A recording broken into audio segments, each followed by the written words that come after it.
U.S., with the worst affected areas stretching from Maryland to Massachusetts. Tonight, the emergency services there are struggling to cope. From Washington, Adam Brooks reports. So it begins again. Big winter weather has come early to America's northeast. New Englanders are digging themselves out, and it's only Halloween.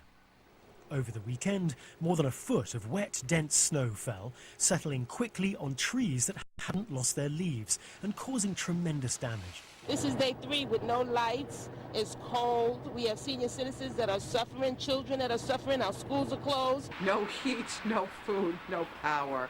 And it's October. A JetBlue aircraft and its 100 passengers was stuck on the tarmac at Hartford, Connecticut for 7 hours. The pilot pleaded for help. I have a paraplegic on board that needs to come off. I have a diabetic on here that's got an issue. It's a list of things. I just got to get some help.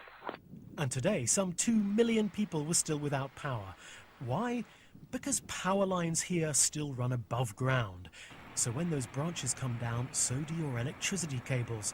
Nobody wants to pay to put the cables underground. It's become a very difficult political sell to say, look, it makes sense for us to spend more money today so that we're going to have good infrastructure for decades into the future that will allow us to both get economic benefits, but also just health, safety, better living standards. When people talk about America's aging and unreliable infrastructure, this is the sort of thing they mean. And many Americans feel that